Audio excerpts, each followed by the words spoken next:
Hello, my friends. I am very happy you are here today. Let us take a slow breath together. Today, we will travel to an island country in East Asia. We will listen to the real history of Japan. This is a long story of villages, emperors, warriors, change, war, rebuilding, and hope. Japan did not become the country we know today in one easy step. It changed slowly, century after century, and that is what makes its story so interesting. A very long time ago, the islands of Japan were home to small groups of people. They lived close to forests, rivers, and the sea. One early culture is called the Jomon culture. It is known for very old pottery with rope-like marks in the clay. Much later came the Yayoi period, and this was an important change. During the Yayoi period, people used metal more, and rice farming became much more important. Life became more organized. Villages became larger, and some leaders became stronger than others. As time passed, some powerful families tried to rule more land. Little by little, one political center grew stronger. This was the Yamato court.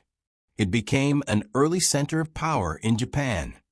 In these early centuries, Japanese rulers were also influenced by ideas from China and Korea. They learned from the continent. They adopted writing, new ideas about government, and Buddhism. Alongside these new ideas, older beliefs about spirits in nature remained important. These beliefs became part of what we call Shinto. So from early on, Japan was shaped by both old local traditions and new ideas from abroad. Japan later built great capitals such as Nara and Kyoto. These cities became centers of government, religion, and culture. In Nara and then in Kyoto, court life grew rich and elegant. Poets wrote, artists painted, monks prayed, and nobles lived in beautiful halls. This was not only a time of politics, it was also a time of culture. Many things people connect with classical Japan grew in these centuries. Writing, ceremony, beauty, and careful attention to nature and the seasons. But while the emperor was respected, real political power slowly moved into the hands of military families. Warriors became more important. These warriors were the samurai. They served powerful lords. They fought on horseback, used bows and swords, and lived by strong ideas of duty and loyalty. In time, military government became stronger than court government. A military ruler called the shogun came to hold real control. The emperor remained important as a symbol, but the shogun ruled the country in practice. This change became clear in the Kamakura period, when military rule took a stronger form. Japan now had a different balance of power. The emperor was still there, but warriors led the state. Later, Japan went through many years of conflict between rival lords. Different regions fought for power. Castles rose, armies moved, and peace was often fragile. Yet, even in difficult times, culture continued to grow.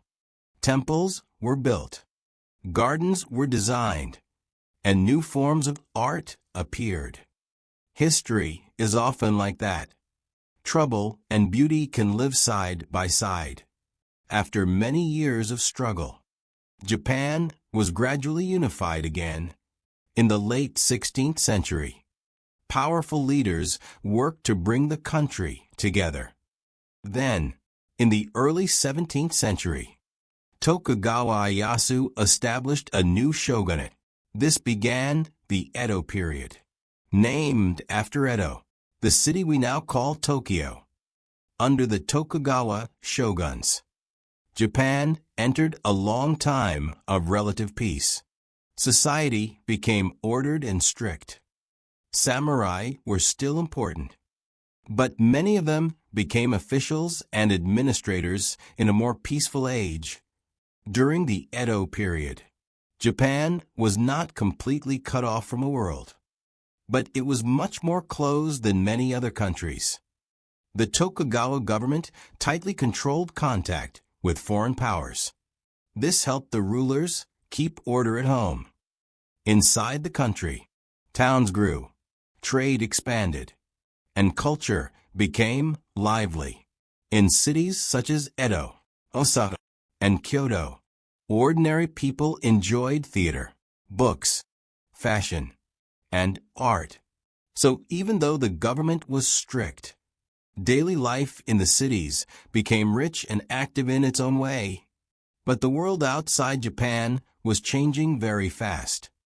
Western powers were growing stronger. Their ships traveled farther.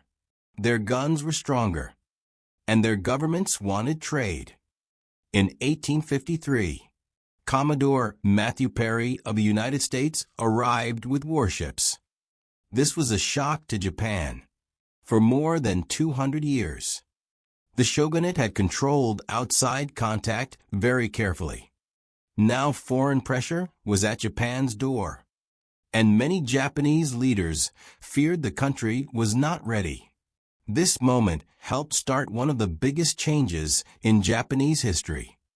In 1868, the Meiji Restoration returned political power to the emperor. The old feudal order began to fall apart. The new leaders believed Japan had to change quickly. They wanted to modernize the country. They studied Europe and the United States. They built railways, factories, modern schools, and a modern army. They changed the government, the economy, and education. In only a few decades, Japan moved with surprising speed from a feudal society toward a modern industrial state. This change was exciting, but it was also hard. Many old ways of life were shaken.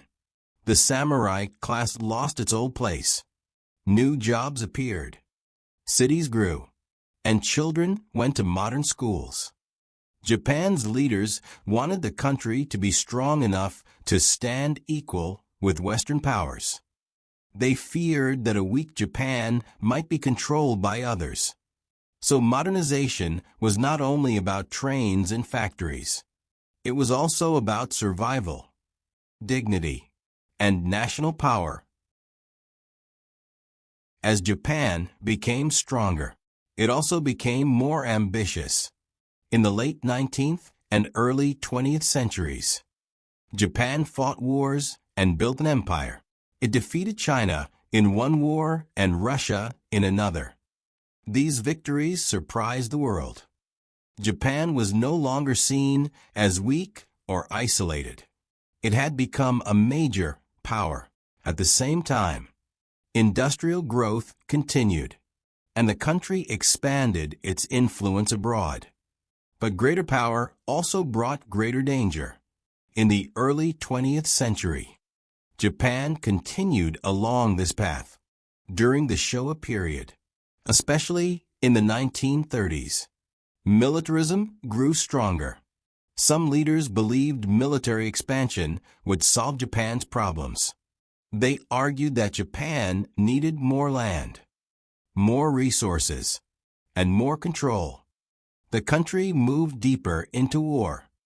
This expansion brought suffering across Asia. And, in the end, it also brought disaster to Japan itself. Then came the Second World War. These were terrible years. Cities were damaged. Many lives were lost. And the war ended in defeat for Japan. After the surrender, Japan was occupied by the United States and its allies. The old military system was dismantled. The country was disarmed and demilitarized. New political and social reforms were introduced. This was another huge turning point. Japan had to begin again. From pain, from loss, and from ruins, a new constitution came into force in 1947. And Japan entered a different kind of future. In the years after the war, the country rebuilt with remarkable speed. By 1952, Japan had regained its pre-war industrial output. After that, the economy grew very quickly. From 1952 to 1973, Japan experienced rapid economic growth and major social change. Villages became cities. Factories grew. Families bought new goods.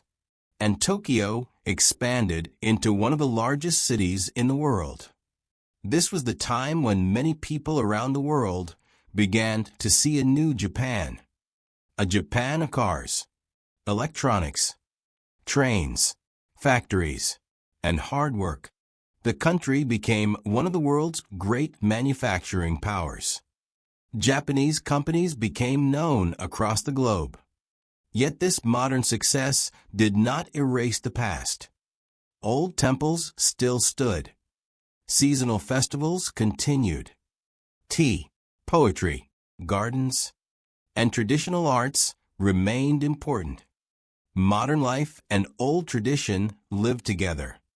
Sometimes quietly, sometimes in beautiful balance. I think this is one reason Japan interests so many people. It is a place where history feels very close. You can think of ancient pottery, early rice farmers, the Yamato court, the elegance of Kyoto, the discipline of the samurai, the long peace of the Edo period, the shock of foreign ships, the speed of Meiji modernization, the tragedy of war, and the energy of post-war rebuilding. All of these chapters belong to one long human story. And maybe the deeper lesson is this. Japan changed many times. It was never only one thing. It was not only a land of warriors, not only a land of emperors, not only a modern industrial power. It was all of these things at different times. History moved.